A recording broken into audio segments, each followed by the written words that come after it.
Hello everyone, welcome to my channel. I'm the Cornish Witch. Hello, I'm the Cornish Witch and welcome back to my channel.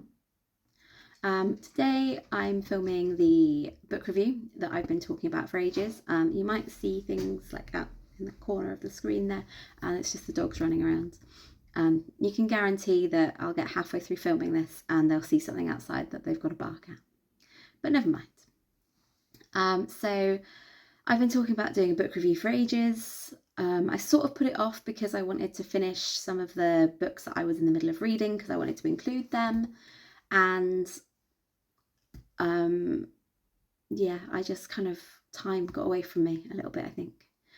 So I'm going to film this video, and I've got my favourite tea mug, my Witch's Brew mug. This was from TK Maxx at Halloween last year, and it's a really good size. I like a big cup of tea.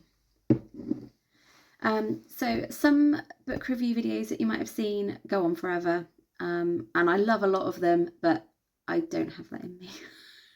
So this is going to be a fairly brief overview of some of the books I've looked at recently. I say recently, like the past year or so. So the first one on my list is The Witch's Journal by Selene Silverwind.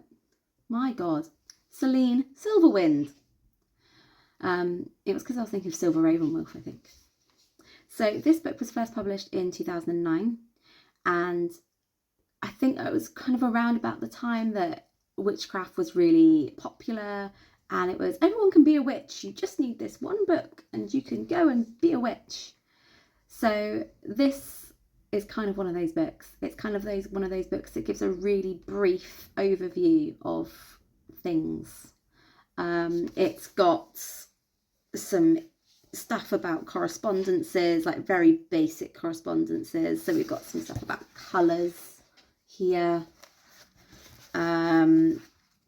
different deities from different cultures. So I mean, I don't think a 2-page spread is quite enough to go into Chinese deities, if I'm honest, but like I said, it's a very brief overview of things. It's got some really simple spells. It's got some stuff about divination. It's not too heavy. Like if you're just like kind of dipping your toe into the witchcraft arena, it's quite a nice, easy book. I don't know if that's the right word. Easy. It's easy to read, and it's pretty pictures, pretty colours. Yeah. I don't dislike it. You'll notice a lot of my books have little tabs in the top. The tab in this one, I looked a minute ago, and it was for a travel spell. Travel spells. I imagine I looked at this just before my partner and I went on holiday. However, I don't think I remembered to do... I had general protection charms, I think, before we went on holiday, but I didn't do any specific travel spells. But yeah, so that is The Witch's Journal by Selene Silverwind. Next up, we have got a book that I saw advertised online quite a lot when it first came out. And I was like, oh, that's quite interesting. And I really like the artwork on the front of it. This is Witchery by Juliet Diaz. And it's really interesting. I've got several tabs in this one. She's talks about some interesting things. The first few chapters give a nice introduction to like what real magic is, and intention and things like that. There's a lot on self-love and self-care, which I think is really important because it's something that we're so busy taking care of everybody else, we don't think to take care of ourselves. There's rituals for reclaiming your magical power and letting go of your ghosts and inner turmoils. And I think that could be really valuable for a lot of people. I've written down a quote here. A witch is only as powerful as the love she gives herself. I like that. So how can you expect to manifest positive things if you're always being negative about yourself and lowering your vibration? And I think that's something that, like I said, we're so busy taking care of everybody else that we don't actually look after ourselves. We don't focus so much on our energy and taking care of ourselves. She's very in touch with her sexuality, this Juliet Diaz, which, being British, I'm slightly uncomfortable with, if I'm honest. There's some talk of like using menstrual blood and things, and it did make me cringe a little bit. But if that's something that interests you and that's something that you want to incorporate into your practice, that is entirely up to you. It doesn't do it for me personally, but that's up to you. It's a really good introduction to like meditation and how to ground yourself and how to raise your energy. It is very much a very interesting beginner witchcraft book. And after I got this book and I read it, I thought, yeah, it was really interesting, but I think I'm done with the beginner books. Like I make notes on everything, and I've got so many, I don't like the word beginner books, but I've got so many like introduction to witchcraft books that I kind of feel like I'm over it. And it's not really reflecting my practice at this moment in time. So I'm going to step away from beginnery books. That being said, the next two books are quite beginnery books. But yeah, so that is Witchery by Juliet Diaz. So the next one is a book I found it in, what's the shop called? The Works. And there was like 3 books for £10. So I got this one. And this is the Herbal Magick Journal. It's fairly interesting. It's got some pretty pictures. Like some really pretty pictures actually. I did really enjoy it. It talks about different seasons. And I did really enjoy it. One thing I don't like in books, when printed books are trying to get you to use them as your book of shadows or your grimoire, and there's like spaces to make notes in books. I don't know why, but I really don't like it. It's entirely my personal preference. Some people might go, oh, that's great, and I can make notes in the book and that's amazing. Doesn't do it for me, if I'm honest. But it is a very cute little book, and it was really cheap. So I've got some little tabs in this one. I don't know what my little tabs in this one are for. Just a basic like garden care. I've got that little tabs for that in here. And I try really hard with gardening. Spells for capturing intentions. Put a tab on that one. I'm sure I had a reason for that. But yeah, it was cheap and it was cute, so it's joined my little collection. So my last book of like beginnery books is Natural Magick by, oh gosh, what is she called? Lindsay Squire.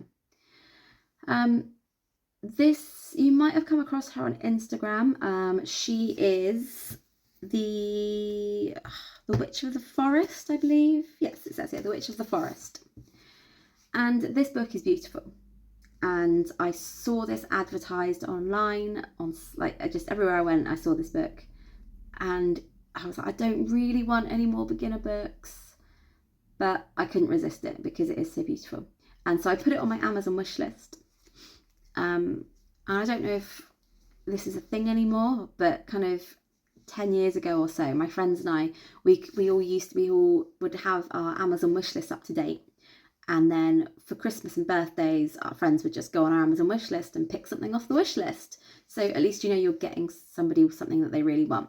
So this was on my Amazon wish list, and my friend, I think in a previous video I spoke about a book called The Holistic Witch that my friend gave me for Christmas.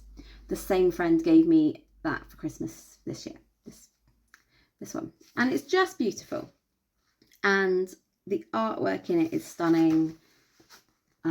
It gives like a good basic overview of what witchcraft is.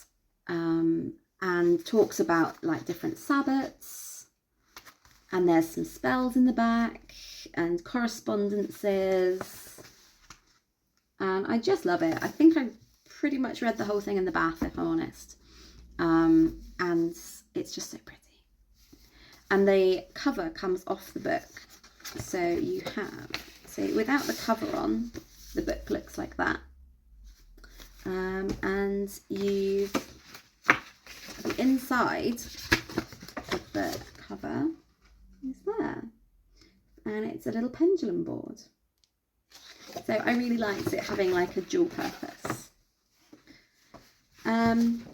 So yes, that is Natural Magic. There's a selection of these books. They're also in different languages, I believe. I'm sure I've seen her post something about them being in different languages. So yeah, if you were interested, that is Lindsay Squire, the Witch of the Forest. Or just follow her on Instagram as well. Okay, next up, I have a book that I got from,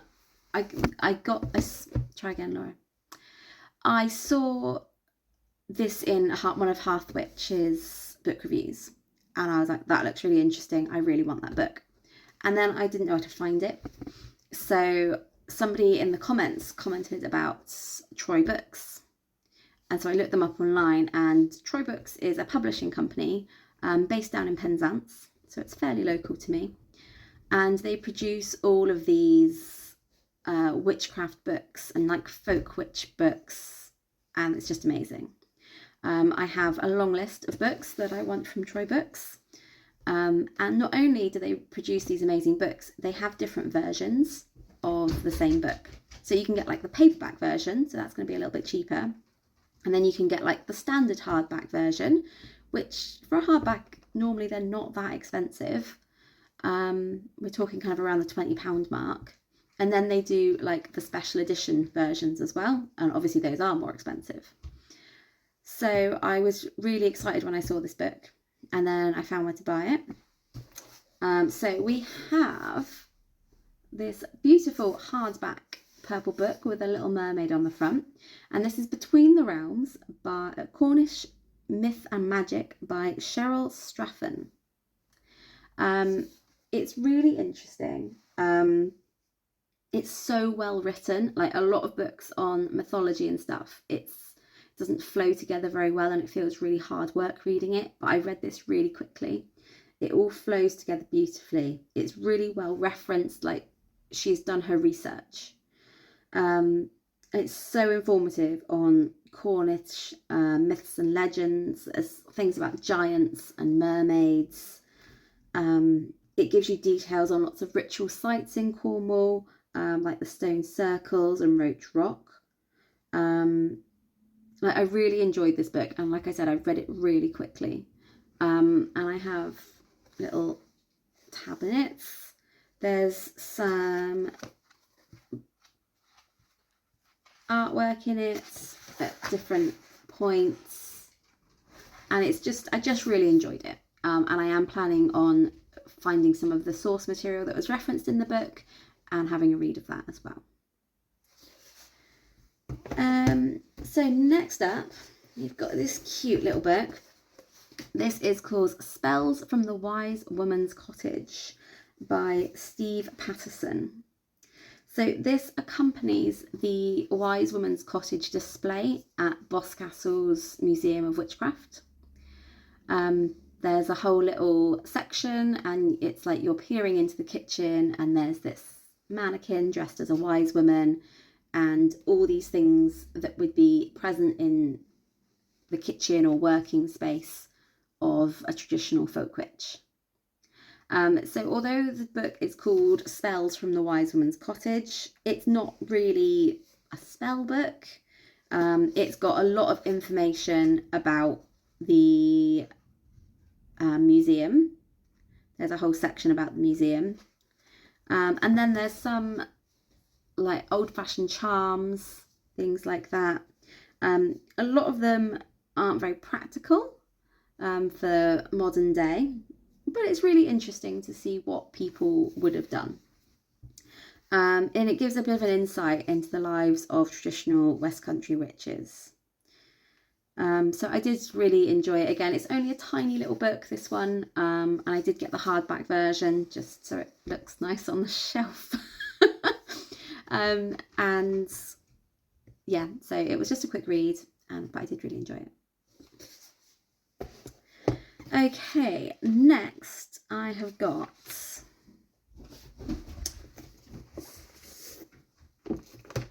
the Green Wiccan Herbal. As much as I'm not Wiccan, a herbal is always really useful. And it's by Silja, if that's how you say it. I'm not entirely certain. But it's beautiful, and it's beautiful. I was after like a herbal for like herbal correspondences and things, and I looked at a few, and I came across this in the Lavender Pillow down in Mevagissey, and it was reduced from the original price. So I got this one. And again, I'm a sucker for some beautiful artwork. And it is just an absolutely stunning book. I just love it. And as you can see, I've got lots of different little tabs in the top of it for different things that interested me when I read through it. So, yeah. It's always quite handy to have a herbal to hand. Handy to hand. Said hand a lot there, sorry. So yes, that is our Green Wiccan Herbal. Have a quick slurp of tea. Okay, last but by no means least is this one. This is Traditional Witchcraft, a Cornish Book of Ways by Gemma. I had been after this book for quite a while, and again, it's from Troy Books, and I think I'd bought Between the Realms, and I think this was referenced in Between the Realms. I came across this and I was like, I need that book. But it sat on my shelf for quite a while because I had a few other things to get to first, and I was like savouring it. I didn't want to rush it. So I took quite a long time to read this one, and I've only recently finished it. We've got some tabs in it. I've got some dog-eared pages because I'm that kind of heathen that I dog-ear my pages as well. And this is just really interesting. It's a really interesting book about how traditional Cornish witches would have conducted their lives. It's really interesting, and there's a lot of talk about how, because our landscape is so varied in Cornwall, we've got kind of your coastline, you've got moorlands, you've got woodlands. So in olden times, when people didn't travel so easily, there wasn't cars, or perhaps you didn't have access to horses and carriages and things, you had to make use of what was available to you. You couldn't just go, oh, I'm going to drive 10 miles to go collect this thing, or I'm going to pop down to the shop and pick this up. You just had to make use of what was available to you. And one of the things I like about folk witchcraft is it's all about necessity and using what you have. So I found that really interesting. There's lots of talk about places of power in Cornwall in this book, so like our stone circles and things like that. That's really interesting. She discusses traditional witchcraft tools, which are often things that the witch would have crafted themselves from whatever they've found locally, and how people made a living from this. There was a lot of traditional witches who produced charms for their villages. People would come to them if they wanted a curse lifted or anything like that. It was how they made their living. Like, you have a skill set in this area, so you make a living from it. And there's lots of, in the back of it, there's lots about seasonal rites and traditional celebrations. Like Between the Realms, this is really well referenced. It's not just Gemma going, and this is what I think. She's got the references to back her up. And I found that really interesting. And again, I am looking at purchasing some of the source material, so I can read that as well. There are a few sections in here with some photographs black and white photographs. This is the wise woman from the Boscastle Museum. That is the mannequin in the building. But yeah, this was my most recent book that I finished. And I really enjoyed it. So if you're interested in traditional folk witchcraft of the Southwest, I highly recommend this one. And that's about all I have to say, I think, about my books. I'm possibly going to do a fiction book review as well at some point soon. I hope you've enjoyed this video, and if there's any other books that you would like me to review or to talk about in a little bit more depth, then please let me know. Thank you very much for watching. If you enjoyed this, please hit like and subscribe, and have a lovely day.